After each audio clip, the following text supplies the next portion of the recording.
Не толку Мартинов и Матори, но и Адольф Толкачов, главни исследователь воздушной обороны. Сергей Воронцов, КГБ Москва. Геннадий Вареник, КГБ Германия. Владимир Васильев, ГРУ Будапешт. Леонид Полишук, КГБ Африка. Хватит.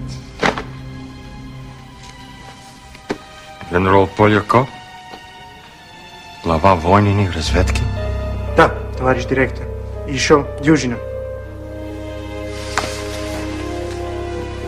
Арестовать, допросить и казнить этих 10.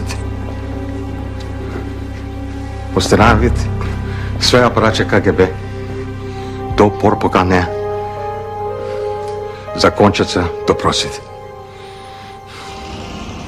У вас есть 24 часа.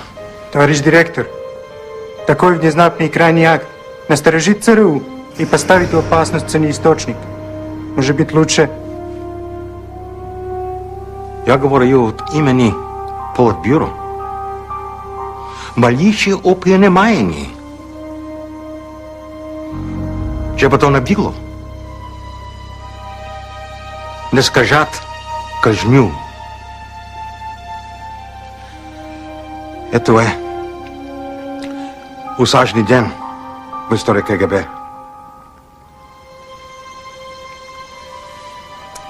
А теперь я полагаю, что я должен сказать президенту.